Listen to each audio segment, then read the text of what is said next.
madaxda kala gedisan ugu horeeyay wasiirka amniga iyo duqa magaalada Muqdisho iyo taliyaha guud ee ciidamada booliska Soomaaliyeed waxay maanta halkan kaga soo qayb galeen bandhig ay soo bandhigayeen ciidamada dhawaan ka soo noqday tababar ay ku soo qaateen dalkan walaalahana ee Djibouti kuwaas oo loo soo tababaray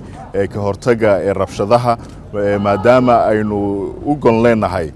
in ciidamadeena xirfadooda kor loo qaado maantana ay halkaan ku soo bandhigeen casradii iyo waxyaabihii ay ka soo faa'iideen tababarkii ay ku soo qaateen dalkan walaalahana ee Djibouti sidoo kale waxa ay madaxda ciidamada ay ku baraarujinayeen sidii ay mar walba isdhaxgal ay ula sameyn lahaayeen qeybaha kala gedisan ee bulshada maadaama aynu muddooyinkii u dambeeyay aan ka shaqeynaynay